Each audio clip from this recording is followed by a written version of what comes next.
Assalamualaikum warahmatullahi wabarakatuh. Bersama saya dari Desa Merajut Asa. Nah, ini ya teman-teman, kondisi kemarau. Udah berapa minggu ini, hampir 1 bulan tidak ada hujan. Ya. Nah, jadi sampai sungai ini sudah di bagian hilirnya di sana itu terbendung, sehingga sungainya ini tidak ada pergerakan arus atau mengalir ya. Jadi ini airnya jadi butek seperti ini. Ini air ini berulang ya.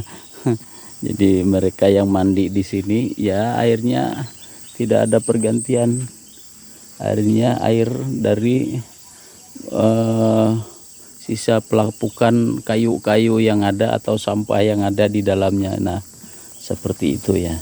Nah, tuh kan, tuh. Karena memang tidak ada hujan, kemarau. Beberapa waktu yang lalu, waktu musim hujan, sebagaimana vlog terdahulu ya, yang kita perlihatkan kondisi sungai.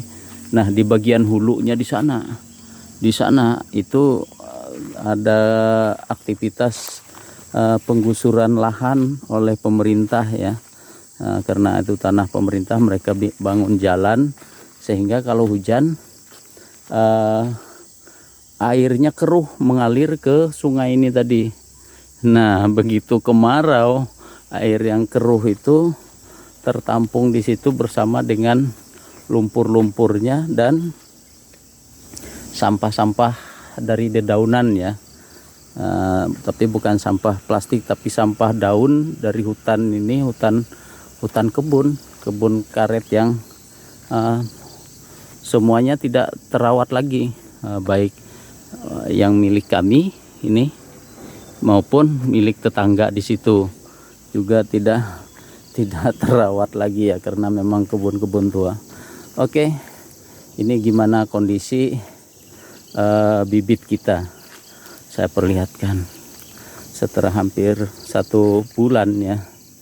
Ini kondisi bibit seperti ini. Ini terpaksa setiap hari harus kita siramin ya. Nah, waduh, ternyata di patok ayam ini kan, nah sudah tumbuh. Aduh, ayam ini susah. Apa kita tanam ulang?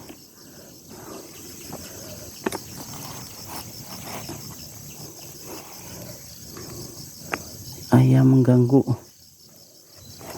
Nah, seperti itu ya.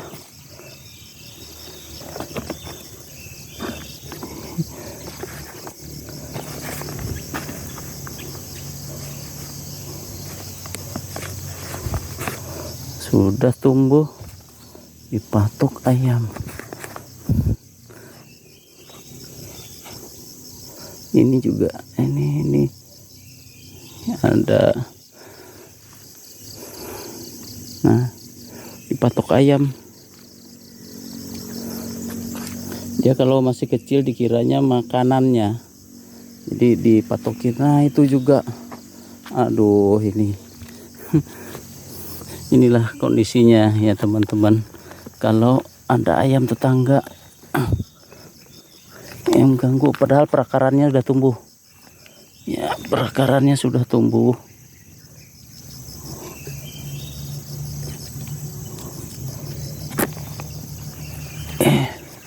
Karena dia tidak sekolah, jadi dia nggak tahu bahwa ini ditanam ya.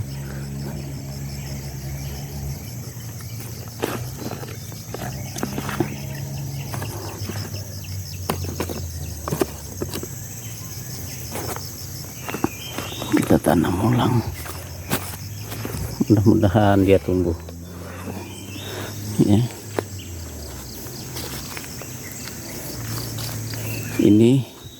Ini masih ada yang hijaunya. Biasanya karena akarnya belum keluar, kita tanam di sini saja.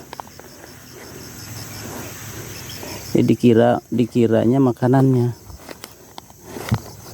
Nah, dia mengira itu makanannya, ya, tumbuh. Jadi dia sembarang patok, ya. Kita cek lagi, siapa tahu masih ada yang dipatok-patokin sama ayam. Nggak ada ya, harusnya memang dikasih pembatas atau spornet atau paranet ya, ini supaya ayam tidak mengganggu. Tapi karena saya biarkan seperti ini, kan harus perlu modal dan waktu lagi. Saya harus membuatnya ya. Nah, ini udah mulai segar, ini udah kelihatan ya. Ini yang hampir mati juga kemarin. Nah, tuh udah mulai segar. Ini juga udah mulai segar. Nah, coba kita lihat yang ini ya, itu ada calon daunnya ya. Nah, itu ayamnya.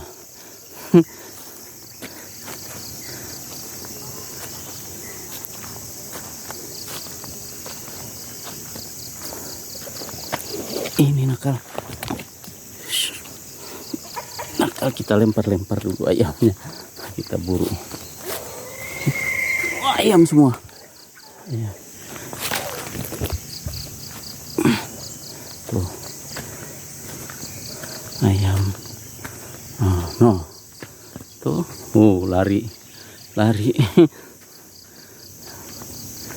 ya, habis dipatokin sama ayam. Termasuk sayur manis. Biasanya dulu waktu belum ada ayam nih, sayur manis penuh di sini. Jadi dia padahal sudah saya cangkul-cangkul. Istri saya akhirnya malas dia nanamnya. Ini contohnya seperti ini. Ini kan subur dia. Nah, ini karena nggak dirawat. Nah, itu ini karena nggak dirawat, padahal subur. Ya, kan sayur manis ini harus disiram terus, karena terus dipatokin sama ayam ya, jadi habis akhirnya tinggal pangkalnya seperti ini. Nah, ini bekas dipatok ayam tuh. Nah, dipatokin kemarin udah ditanam, dipatokin sama ayam. Nah, ini ya, jadi masih belum sempurna, tapi memang menunjukkan reaksi bahwa ini udah mulai tumbuh ya, udah mulai menguat akarnya. Nah, tapi dari pertumbuhan ini saya udah mulai melihat ya, ada tanda-tanda yang memang harus kita seleksi lagi, seperti ini misalnya. Nah, ini karena dari tegaannya ini, dari batangnya nih kok seperti mulus sekali seperti itu ya. Nah, sedangkan ini bagus performanya nih, yang ini juga. Nah, nanti kita lihat perkembangan selanjutnya, nanti kita lihat ya. Nah, memang harus pintar-pintar menyeleksinya ya. Memang kuncinya unggul itu karena diseleksi ya. Kalau walaupun bibit unggul asal kita tanam saja, belum tentu juga dia menghasilkan semuanya unggul ya, karena siapa tahu yang bibit unggul terkontaminasi misalnya penyerbukannya. Nah, itu kan belum tentu jadi unggul. Tapi karena yang tidak unggulnya itu dibuang, akhirnya yang dikelola atau yang dipertahankan adalah jenis yang unggul. Hanya saja kita memang harus selektif ya, jadi dilihat kriterianya seperti apa. Nah, jadi kita harus belajar banyak untuk melakukan penyeleksian ya. Jadi itu, ini walaupun bibit cabutan atau ada juga yang membilangnya bibit kentosan, tetapi yang tumbuh pasti akan pasti sawit juga ya. Jadi tenera kalau dilakukan persilangan itu misalnya dalam satu kelompok besar persilangan majemuk gitu ya, jadi tetap menghasilkan teneranya 50%. Nah, yang 25%-nya itu dura dan 25%-nya persifera. Nah, harapan kita akan memperoleh yang 50% itu dengan cara menyeleksi ya. Jadi menyeleksi tanaman yang sudah kita tanam ini, kita seleksi seketat mungkin. Tidak apa-apa, ini kita buang-buang saja kalau yang memang menurut kita tidak terlalu bagus performanya. Ini saya bibit lebih ya. Ini kalau katakanlah untuk 2 hektar ini sudah hampir cukup ya. Jadi ini sekitar 1 hektar yang di bagian pertama tadi itu ada 1 hektaran lebih juga. Nah, ini cukup untuk kita seleksi, kecuali lebih dari 50% hasil seleksi kita nanti tidak masuk dalam kriteria yang semestinya kita ambil ya untuk dijadikan tanaman.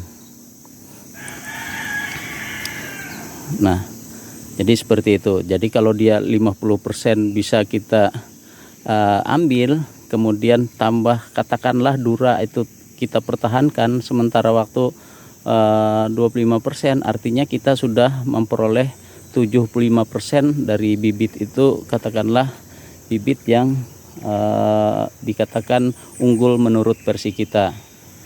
Bukan hasil dari persilangan dari bibit yang diperoleh seperti persilangan Pisipera dengan dura ya. Jadi hasilnya itu kan unggul, memperoleh tenera yang hampir dikatakan 100%.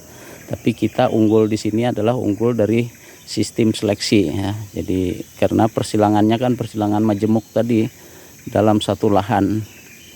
Nah, ini sumbernya atau asal muasalnya adalah dari bibit unggul ya. Jadi bibit utamanya itu atau pokok utamanya itu adalah bibit unggul, dan semuanya tenera dengan cangkang tipis, daging buahnya tebal. Nah, jadi seperti itu. Oke ya, kita akan melakukan penyiraman. Tunggu saya, kita akan melakukan penyiraman tanaman ini.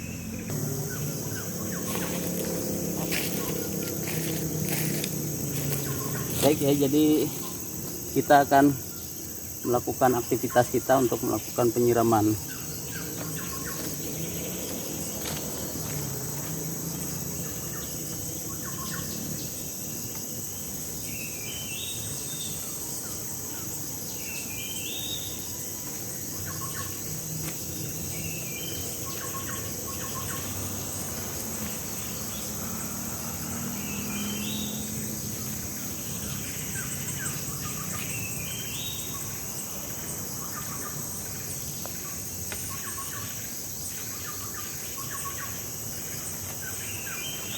Nah, yang tercabut tadi terpaksa kita siramin agak banyak dulu.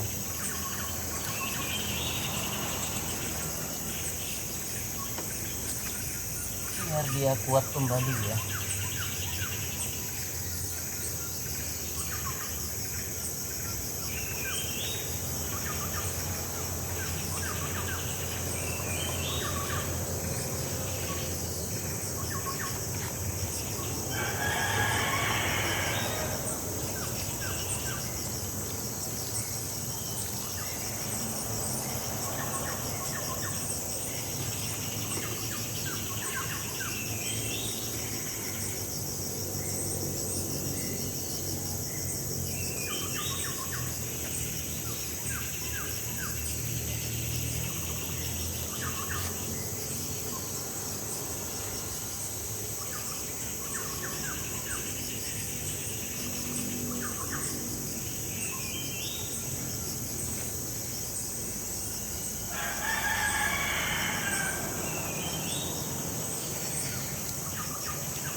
ada yang hilang ya teman-teman.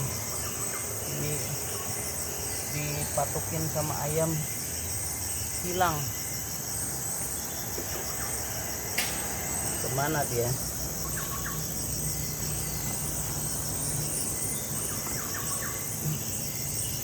Nah ini bijinya, nah, bijinya ada tapi tanamannya hilang.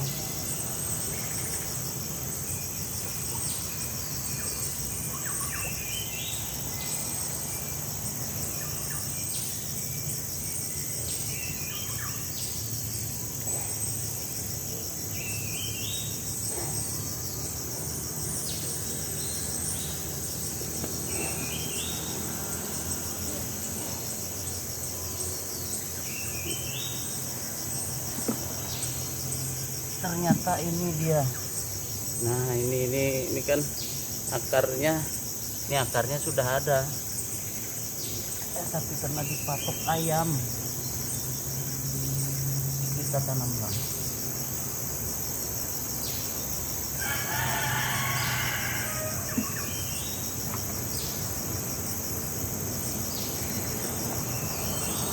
Mudah-mudahan tumbuh.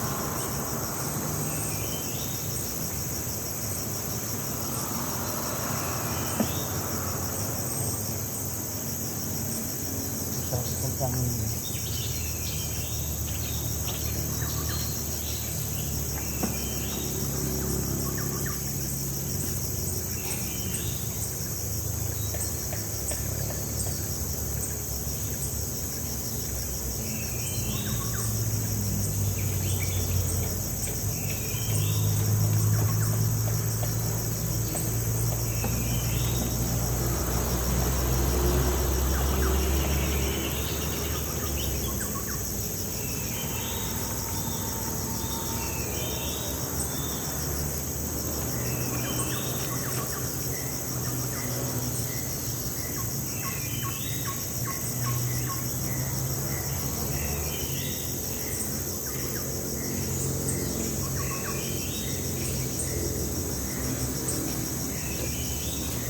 Kalau masih kecil ya dikiranya makanannya ayam itu ya, dikiranya bisa dimakan, dipatok-patokin sama ayam.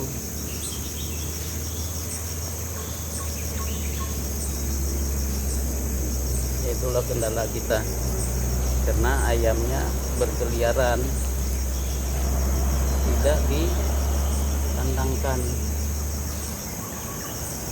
Dan tanaman kita juga enggak kita bikin pagar.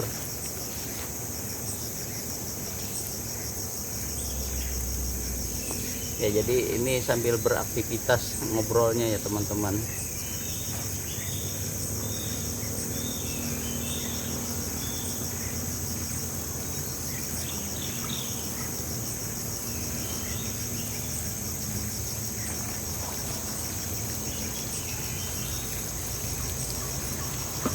Kita ambil air lagi karena ini udah 2 ember habis, tinggal 1 ember lagi.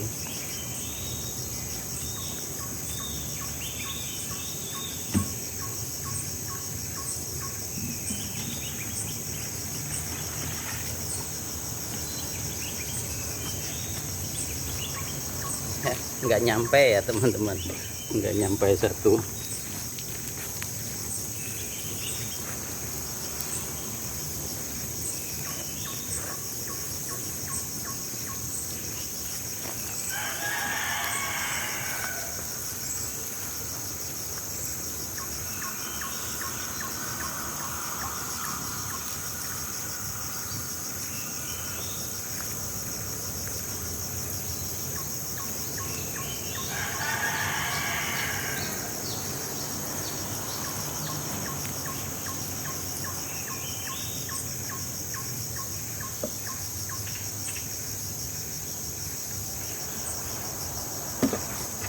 Kita ambil air ke sungai lagi.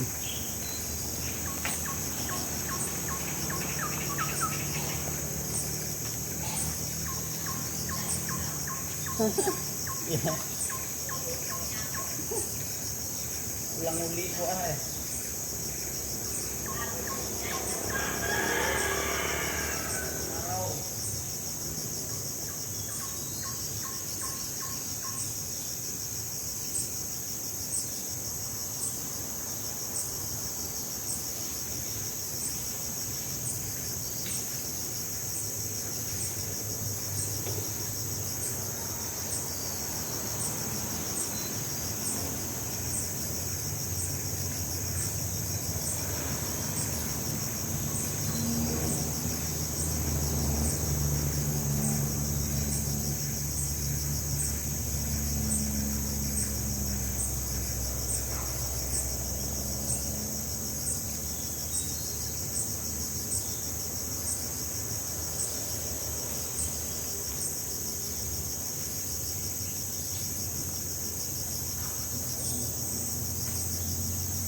Jadi saya ini selain merawat sawit ini ya, jadi ini yang memang untuk masa depan. Nah, karena keterampilan saya bisa mengerjakan bangunan, sekarang lagi bantu adik ya, jadi lagi bantu adik membangun rumahnya atau renovasi rumahnya ya. Jadi ada itu rumah kayunya dulu ya. Ini saya sambil bekerja ya, informasinya. Rumah kayunya yang dulu itu di renovasi, kan ada dalam video-video saya sebelumnya ya. Nah, jadi aktivitas saya kan terbagi dua, merawat sawit dan membangun rumah HD. Nah, bekerjanya sendiri lagi ya. Jadi teman-teman yang dulunya kami bekerja sama-sama, sekarang mereka ada pekerjaan di luar kota, sehingga akhirnya saya sendiri yang mengerjakan. Ya, kita padatkan lagi yang tadi ya, biar padat.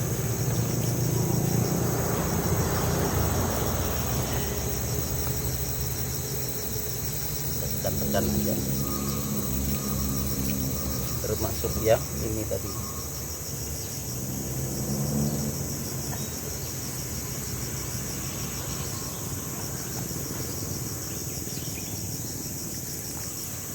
Kemudian di sini tadi ini saya tanam.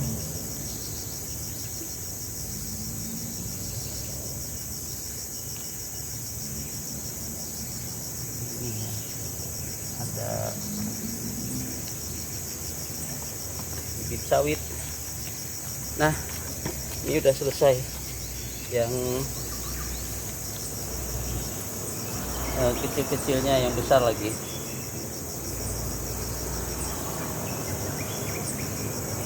Yang besar ini udah ada tanda-tanda kehidupannya ya. Ya, ada beberapa bagian yang segar sudah. Nah, seperti ini. Ini juga segar.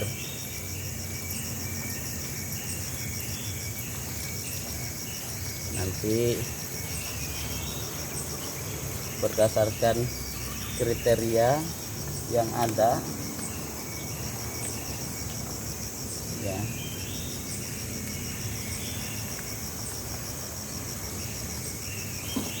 ini nanti kita buatkan tanaman percontohan khusus yang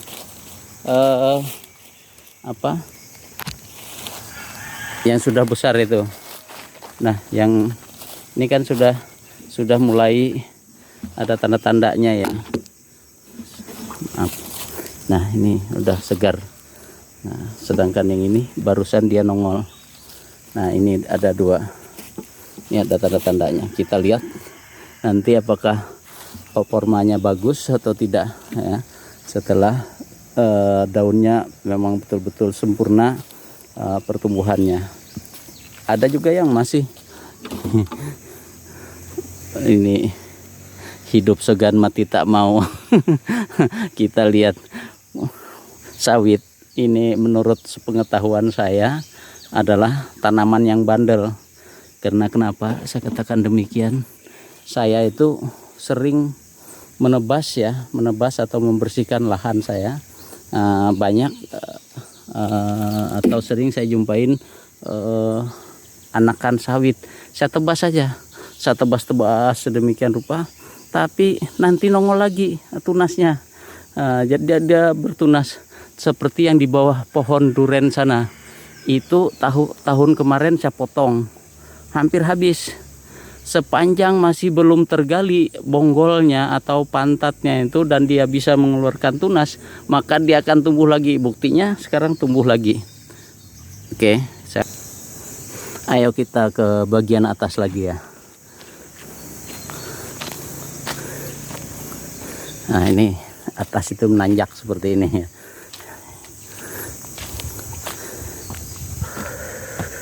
Ngos-ngosan saya ya. Jadi kita ngambil airnya lumayan agak jauh.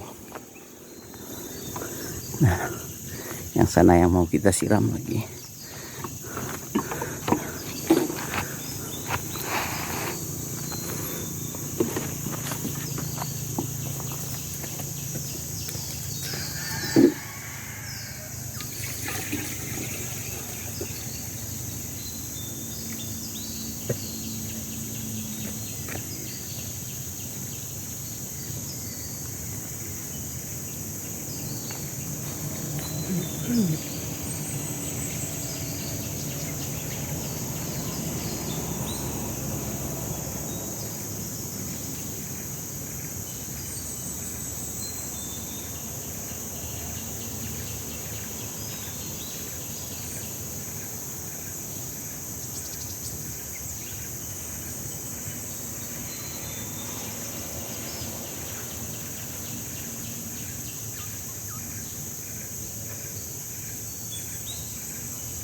Jadi ini sengaja saya tidak lakukan pemasangan spornet atau peranet ya, supaya dia penyesuaiannya cepat dengan lingkungannya.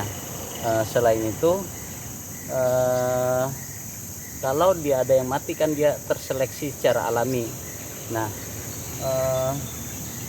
selain memang secara modal agak tipis ya, tapi sebenarnya bisa saja kita beli. Tapi saya biarkan supaya dia terbuka penyesuaian dengan lingkungannya seperti ini. Nah, jadi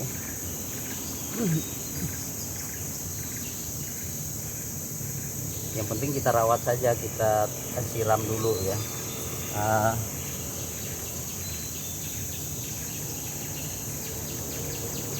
Jadi kalau ada yang mati atau tidak bagus, kita ganti nantinya ya, karena ini masih dalam tahap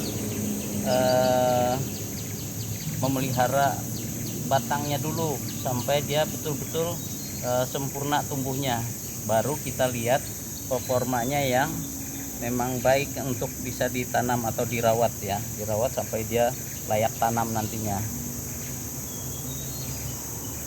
9 bulan sampai 1 tahun baru dia layak tanam, dan kalau sudah dekat 9 bulan itu baru kita buka lahannya,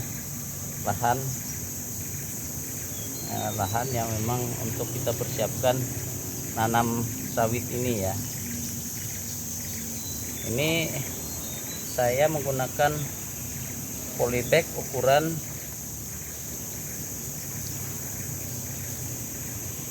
30, jadi ukuran 30 cm tingginya. Nah,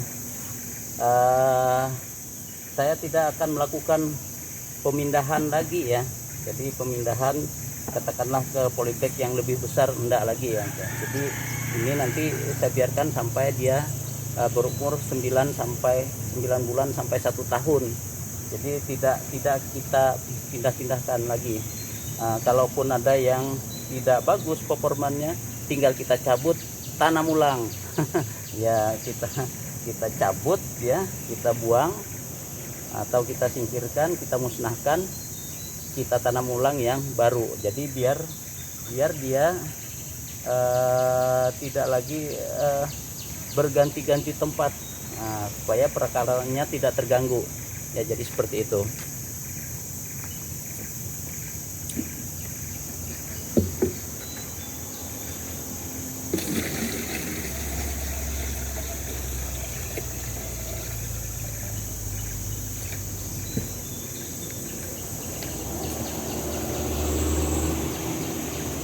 Kasihan kita siram ya, masih ada sayurnya tersisa oleh ayam ya. Kalau lagi kecil itu yang ayam suka, kalau sudah besar, sudah agak besar itu dia enggak juga. Nah, masih kecil, rerumputan yang ini juga masih kecil tuh dia suka.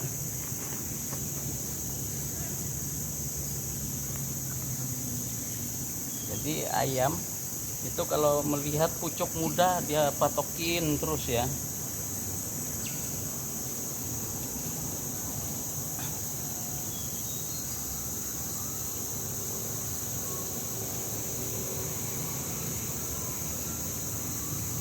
Sudah terlihat ya, jadi ada yang lemas kelihatannya pertumbuhannya, ada yang melintir-melintir ya. Jadi ya seperti itu. Mudah-mudahan dengan adanya video ini bisa menambah referensi untuk teman-teman semua ya, untuk memilih bibit. Sekiranya kita terkendala finansial, tapi kita punya lahan yang terbengkalai yang bagus kalau kita manfaatkan untuk perkebunan, karena sawit ini sendiri terus terang untuk saat ini adalah semacam primadona ya. Jadi tanaman primadona yang memang sangat menjanjikan ya. Di samping kita bekerjanya kan tidak terlalu menguras seperti perkebunan karet. Kalau perkebunan karet itu harus disadap setiap hari. Jadi saya waktu kecil, pengalaman pribadi saya, dari kecil itu saya nyadap karet ya di lokasi ini, di lokasi kebun sini. Jadi satu hari itu kami ya bersama dengan ada sepupu saya dulu nyadap karet. Saya masih belum sekolah waktu itu ya, jadi mungkin 5 atau 6 tahun usia saya belum sekolah. Saya nyadap karet ya, jadi nyadap karet Jadi kecil tuh udah bisa nyadap karet di kebun sini. Satu hari itu ya sampai tengah hari dapatnya 1 kuintal. Nah, jadi coba bayangkan banyaknya pohon karet yang ada di sekitar kebun ini. Jadi 1 kuintal. Tapi capeknya teman-teman, setiap hari kita memutar menyadap, melakukan rotasi di dalam kebun karet. Selain berputar di lahannya itu sendiri, memutar pohon karetnya itu sendiri untuk menyadap ya. Jadi itu yang saya katakan bahwa pekerjaan menyadap karet itu pekerjaan yang memang betul-betul melelahkan ya. Jadi dia harus setiap hari rajin kita ke kebun untuk menyadap. Kalau enggak dapat. Nah, selain itu kalau udah musim penghujan ya, kalau musim penghujan kita tidak bisa nyadap karet ya, karena waktu dulu itu ya, waktu dulu itu masih belum ada atau belum terpikir bahwa menyadap karet itu bisa batangnya ditutup dengan menggunakan plastik. Nah, jadi belum terpikir ya. Ya, jadi setelah melihat teman-teman atau tetangga kita di belahan negara lain, nah mereka pohonnya itu dikasih plastik, dikasih tutup, jadi walaupun hujan tetap nyadap karet. Nah, tapi kalau musim kemarau, apa kita juga tetap nyadap atau mengambil airnya? Ternyata tidak juga, karena di musim kemarau dia kering ya, jadi kering, jadi airnya itu atau karetnya atau lateknya itu susah keluar. Nah, itu kendalanya. Jadi kalau sudah musim kemarau, waduh, kita berputar yang biasanya 1 kuintal kita peroleh 1 hari ya, mungkin ya katakanlah separohnya lah ya. Jadi airnya itu separohnya seperti musim ini hampir 1 bulan sudah nggak ada hujan. Nah, itu dia susah sekali keluar airnya ya, atau keluar karetnya. Nah, jadi itu kendala kita. Selain setiap hari memang harus kita menyadap karetnya, karetnya pun susah untuk keluar ya. Nah, sedangkan sawit itu memang ada fase trek istilahnya. Fase trek itu dimana kalau saya amati, mohon maaf ya, ini sekedar informasi karena sebelumnya saya berada di daerah perkebunan sawit itu tidak kurang dari 7 tahun berada di areal atau seputaran pir yang mengelola sawit ya. Jadi saya amati musim trek itu muncul ketika ketersediaan cadangan air ya. Kalau saya amati itu berkurang, artinya di musim kemarau itu nanti pada saat bergeser setelah musim kemarau, bunga dari sawit ini tidak mengeluarkan buah ya.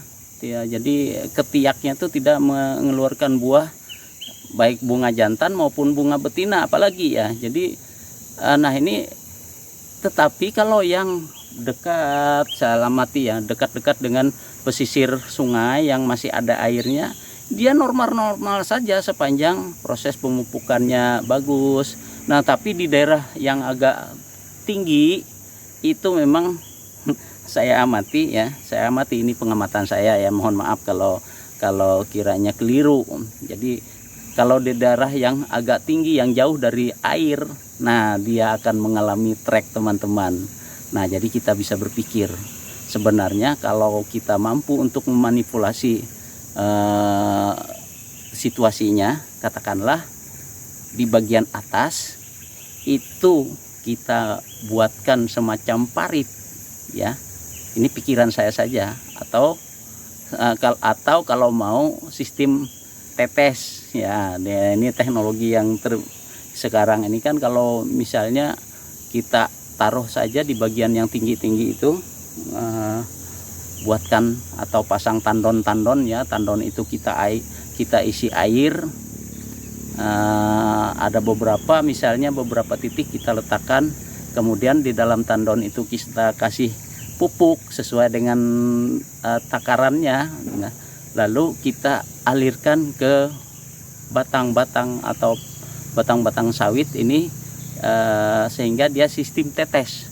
Nah, ini pikiran saya ya, karena sawit itu menurut para ahli 80% air ya yang diserapnya, 20%-nya itu adalah nutrisinya ya, dia menyerap nutrisi atau mineral-mineral yang ada di dalam tanah itu sendiri ya, baik dari proses pemupukan maupun proses pelapukan secara alami dari lingkungannya. Nah, artinya 80% air. Nah, kalau kita buat air atau sistem tetes, atau kita gali tanah, lalu kita masukkan air, kita pompa ya ke bagian daratannya, mungkin bisa mengatasi solusi atau memberikan solusi untuk yang pasca biasanya pasca kemarau itu bisa trek. Nah, jadi tidak ada lagi istilah trek atau musim tandan kosong ya. Jadi seperti itu. Ini pikiran saya. Jadi saya berpikir nanti suatu saat kalau memang ini saya buat kebun, saya akan mencoba seperti itu. Misalnya kita tidak mampu untuk membuat atau membeli tandonnya, ya kita buat parit-parit, di mana di dalam parit-parit taruhlah di galangan mati ya, di jalur galangan mati itu tempat kita menumpuk atau membuang pelepah itu kita gali. Nah, kita gali ya mungkin 1 meter, kita buat parit di dalamnya, kita tutup saja dengan pelepah-pelepah sawit. Tapi pada suatu saat mau menjelang, katakanlah menjelang musim kemarau, air yang dari sungai, karena kebun saya ini kan dikelilingi sungai, air yang dari sungai itu kita pompa, masukkan ke dalam parit-parit itu. Katakanlah misalnya diisi 1 minggu sekali kita mengisinya, kan tidak terlalu payah juga, 1 minggu sekali mengisinya. Kita isi nanti, kita tunggu sampai selesai musim kemarau, apa betul atau tidak bahwa dia akan mengatasi masa trek itu sendiri. Oke ya, demikian informasi atau bincang-bincang kita, pemikiran yang ada di kepala saya ini ya. Jadi mudah-mudahan ini bisa kita aplikasikan nantinya. Tentu usaha dan upaya dan kesehatan harus tetap terjaga untuk bisa melakukan semuanya. Saya lanjutkan untuk menyiram sisa-sisa air ini. Ada kebun atau tanaman cabai ya yang sisa-sisa tahun kemarin. Nah, sekedar informasi ya teman-teman, ini ini buah duren, ini ada yang jatuh. Nah, tapi sayang tahun ini tidak seperti tahun kemarin, durennya tidak semua berbuah ya. Jadi hanya ada beberapa batang, dan ini memang kesalahan saya karena durian lokal ini saya baru tahu bahwa dia itu berbuah 2 tahun sekali informasinya. Artinya 1 tahunnya itu dia menyerap makanan, tahun keduanya itu makanan itu diproduksi untuk buahnya. Nah, jadi kalau informasinya seperti itu, artinya kalau mau setiap tahun memang pemupukannya harus full ya untuk memberikan suplai makanannya. Baik, ini yang saya katakan tadi di awal bahwa sawit ini, nah ini teman-teman penampakannya tuh sudah seperti pentol ya. Jadi jatuh dia karena terlalu kemarau. Harusnya ini disiram, tapi gimana menyiram pokok besar. Nah, ini sayang ya teman-teman ya. Ini karena kemarau, mudah-mudahan kemaraunya ini cepat berlalu. Nah ini kan bagus ini sebenarnya ya. Baik, yang saya informasikan bahwa sawit ini tanaman bandel. Ini saya tunjukkan teman-teman semua ya. Ya, jadi sawit ini sama halnya dengan ini, ada bambu di sini. Bambu ini selalu tumbuh, tapi saya petik terus supaya dia tidak memperoleh klorofil ya. Tidak bisa memproduksi klorofilnya. Jadi daunnya inilah yang memproduksi klorofil ya untuk bambu ini. Karena bambu ini persis juga berada di pohon duren ini ya. Nah, jadi ini bambunya. Nah, tuh. Nah, oke. Ini sawit ini sawit lokal yang entah dari mana asal muasalnya ya. Ini udah lama sekali. Udah berapa tahun usianya nih saya kurang tahu. Yang pasti ini setiap tahun saya potong ini. Dia pangkalnya itu tertanam di dalam sana. Setiap tahun saya potong, saya buang-buangin gitu ya. Tapi tetap tumbuh. Nah, jadi pernah juga terbakar di situnya ya. Tapi tetap tumbuh. Nah, jadi itu yang saya katakan bahwa sawit ini adalah termasuk tanaman yang memang bandel ya. Nah, jadi ini sengaja saya ingin pelihara karena dia tidak mau mati-mati ya. Ini saya mau pelihara, apa dia menjadi dura atau pisipera.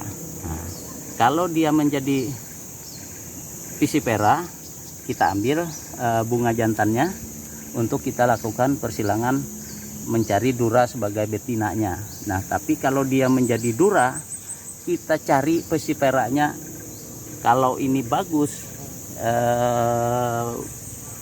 buahnya, kita jadikan dia sebagai betinanya. Nah, itu berkebalikannya ya. Jadi ini sawit lokal yang entah dari tahun berapa sudah ada di sini. Jadi udah lebih dari 5 tahun dia nongol, saya potong, nongol, saya potong, nongol, saya potong. Nah, ternyata masih tetap istilahnya dia tumbuh lagi. Padahal barusan kemarin beberapa bulan yang lalu ketika saya membersihkan di sini, ini saya potong lagi ya, saya potong dan ini udah tumbuh lagi. Nah, jadi ini ya pelepahnya membuka, daunnya agak rapat-rapat seperti ini. Tapi di bagian batangnya ini serabut yang mengelilingi ini masih tertutup, agak tertutup seperti ini. Ini kan ada serabut yang menutupi batangnya. Nah, jadi seperti itu teman-teman. Jadi itu sudah saya tunjukkan bahwa tidak perlu khawatir dengan sawit. Saya katakan sepanjang masih ada titik tumbuhnya itu dia akan tumbuh. Karena contohnya ini tadi. Nah, jadi itu tadi. Nah, lain lagi dengan lahan saya yang di sebelah sana. Itu memang sawitnya saya tebas-tebas terus tumbuh juga. Akhirnya saya biarkan dan buahnya lumayan banyak sebenarnya. Tapi ketika musim kering seperti ini dia masih berbuah. Nah, setelah musim kering kan dia tidak bisa lagi memproduksi bunga, dia trek ya, jadi istilahnya trek, tidak berbuah. Nah, di bagian bawah sana juga, di sana ada sawit lokal yang saya potong-potong juga masih nongol, tapi tetap dia mengerdil, dia kembali ke nol lagi ya, jadi tumbuh kembali ke istilahnya ke nol lagi, dia tumbuh lagi, jadi tetap kerdil. Padahal tahun kemarin juga saya potong. Nah, makanya ini dari pengalaman itu ya. Jadi yang ini sengaja saya biarkan. Buktinya kan ini tumbuh mulai segar. Nah, jadi mulai segar dia. Ini saya tanam seperti itu aja. Nah, dia mulai segar, hanya saja nanti butuh penyeleksian. Oke ya, jadi demikian dulu informasi hari ini karena sudah cukup panjang ya durasi kita dan informasi akhir buah durian kita. Jadi masih seperti ini ya. Jadi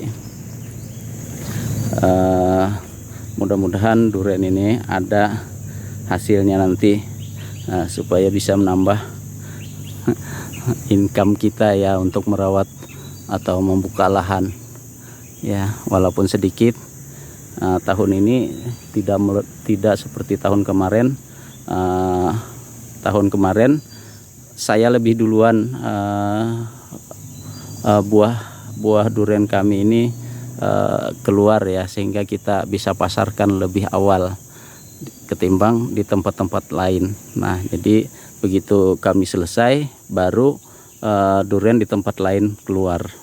Nah, mudah-mudahan ini juga walaupun hanya 2 pohon, asalkan dia bagus performanya atau buahnya tidak banyak yang busuk, karena terus terang pohon yang itu ya, jadi pohon yang itu dia tahun kemarin banyak yang busuk karena memang ini sangat enak sekali ya anunya, daging buahnya.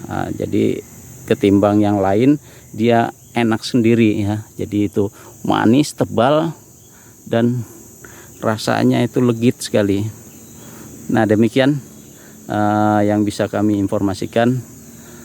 Mudah-mudahan kita diberi kesehatan hari ini dan hari yang akan datang, sehingga kita bisa beraktivitas sebagaimana mestinya dan sebagaimana yang kita harapkan. Wassalamualaikum warahmatullahi wabarakatuh.